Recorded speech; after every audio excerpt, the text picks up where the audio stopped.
दोस्तों एक बार फिर से स्वागत है आप सभी का आपके अपने favourite English learning channel scholar English पर। मेरा नाम है दीपिका कुमावत और मैं इस चैनल पर वेरियस कॉम्पिटिटिव एग्जाम्स के लिए इंग्लिश सब्जेक्ट टीच करती हूँ। तो बेसिकली आज के इस वीडियो में हम एक बहुत ही इंटरेस्टिंग फिगर ऑफ स्पीच को डिस्कस करने वाले हैं जिसका नाम है टॉटोलॉजी। तो आइए समझते हैं कि टॉटोलॉजी यानी क्या होता है और किस प्रकार से इसका राइटिंग्स में यूज़ किया जाता है। दोस्तों अगर बात करें टॉटोलॉजी के बारे में तो टॉटोलॉजी का मतलब होता है एक ही बात को अलग अलग शब्दों में बार बार कहना, यानी कि जब हम सेम मीनिंग वाले वर्ड्स को अननेसेसरी तरीके से एक साथ यूज करते हैं तब उसे टॉटोलॉजी कहा जाता है। दोस्तों टॉटोलॉजी एक ऐसी चीज है जो हम सब यूज करते हैं, कभी सोच कर तो कभी बिना सोचे, लेकिन जब हमें इसे एक बार इसका कंसेप्ट समझ में आ जाता है तब हम इसे समझ सकते हैं, पहचान सकते हैं और ज़रूरत पड़ने पर अवॉइड भी कर सकते हैं। लैंग्वेज में क्लैरिटी और एक्सप्रेशन होना काफ़ी इंपॉर्टेंट होता है। जब हम किसी चीज़ को दो या ज़्यादा बार अननेसेसरीली दोहराते हैं तो वो टॉटोलॉजी बन जाता है। टॉटोलॉजी का इस्तेमाल कभी कभी हैबिचुअल भी होता है। लोग बिना सोचे समझे कॉमन फ्रेजेस बोलते हैं। कभी कभी इसे जानबूझकर भी यूज़ किया जाता है एम्फेसाइज एंड ड्रामेटिक इफेक्ट देने के लिए। दोस्तों टॉटोलॉजी एक ऐसा फिगर ऑफ स्पीच है जो बहुत ही ज़्यादा सिंपल लगता है, लेकिन इसकी अंडरस्टैंडिंग से हमें लैंग्वेज स्किल्स काफ़ी हम अपने इन्हांस कर सकते हैं। ये हमें clear, concise and effective communicator बनाता है। तो दोस्तों आई होप आपको एक अच्छा सा आइडिया लग ही चुका होगा कि टॉटोलॉजी यानी बेसिकली क्या होता है। अब हम देखेंगे इसके एग्जाम्पल्स और अब इसे एग्जाम्पल्स के थ्रू जो है हम वो और भी अच्छे से समझने की कोशिश करेंगे कि बेसिकली यानी कि असल में टॉटोलॉजी होता क्या है। तो हमारा सबसे पहला एग्जाम्पल है, I saw it with my own eyes. दोस्तों यहाँ पर विद माई ओन आइज ये हमारा टॉटोलॉजी है, क्योंकि ऑब्वियस सी बात है कि आप अपनी ही आंखों से देखोगे, किसी और की आंखों से तो आप देख भी नहीं सकते। तो इस तरह से हमारा ये जो है वो टॉटोलॉजी बन जाएगा। देन इसके बाद हमारा सेकेंड एग्जाम्पल है, they entered inside the room. दोस्तों यहाँ पर एंटर्ड इनसाइड ये हमारा टॉटोलॉजी है, क्योंकि ऑब्वियस सी बात है कि किसी ने अगर एंटर किया है तो वो अंदर ही आ रहा होगा।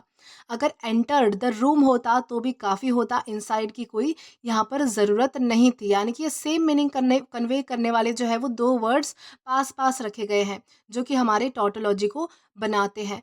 देन इसी के साथ हम आगे बढ़ेंगे हमारे नेक्स्ट एग्जाम्पल की ओर। तो हमारा नेक्स्ट एग्जाम्पल है, प्लीज रिपीट इट अगेन। दोस्तों रिपीट का मतलब होता है कि फिर से कहना, यानी कि फिर से दोहराना, और अगेन का मतलब होता है फिर से यानी कि दोहराव। तो प्लीज रिपीट इट यही काफ़ी है, यहाँ पर अगेन की कोई ज़रूरत नहीं है, वो एक्स्ट्रा हो जाएगा। देन इसके बाद हमारा अगला एग्जाम्पल है, they gave me a free gift. दोस्तों गिफ्ट गिफ्ट हमेशा फ्री ही होता है, तो यहाँ पर फ्री लगाना एक्स्ट्रा है, यहाँ पर फ्री की कोई ज़रूरत नहीं है। They gave me a gift ये भी काफ़ी है, उसमें भी हमारा मीनिंग जो है वो पूरा होता है। देन हमारा अगला एग्जाम्पल है, it is a true fact that smoking is harmful. दोस्तों फैक्ट हमेशा हमेशा सच ही होता है, इसीलिए वो फैक्ट माना जाता है। इसलिए यहाँ पर ट्रू फैक्ट यूज़ करने की कोई ज़रूरत नहीं है, क्योंकि यहाँ पर जो है वो एक्स्ट्रा बन जा रहा है वो, यानी कि दो दो चीज़ें हम ये जो है वो सेम ही मीनिंग कन्वे करने वाली यूज़ कर रहे हैं, जिसकी वजह से ये चीज़ जो है वो सुपरफ्लुअस हो रही है। यहाँ पर आप जो है वो ट्रू या फिर फैक्ट दोनों में से एक ही चीज़ को यूज़ कर सकते हैं यहाँ पर।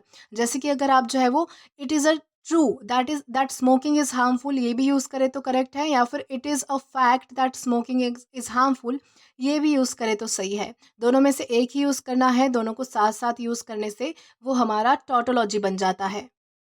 देन हमारा लास्ट एग्जाम्पल है, the final conclusion was shocking.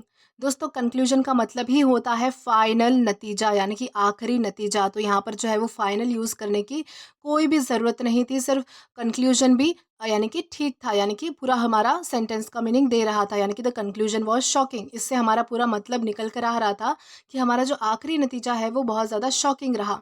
तो इस तरह से हम जो है वो टॉटोलॉजी का यूज़ करते हैं और इस तरह से हम जो है वो टॉटोलॉजी को राइटिंग्स में पहचान सकते हैं। तो दोस्तों आज के लिए बस इतना ही। आई होप आपको टॉटोलॉजी यानी क्या होता है ये अच्छे से समझ आया होगा।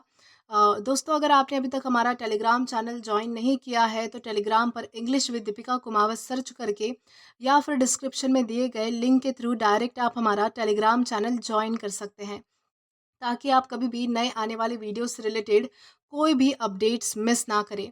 और दोस्तों, अगर आपको आज का ये वीडियो पसंद आया है तो do like this video, subscribe the channel and share as much as you can. और अगर आपने इससे पहले वाले वीडियोस नहीं देखे हैं तो यहाँ पर मैंने एक प्लेलिस्ट प्रोवाइड की है, जहाँ पर आप क्लिक करके सभी फिगर ऑफ स्पीच को एक्सप्लोर कर सकते हो। Till then keep learning. Thank you.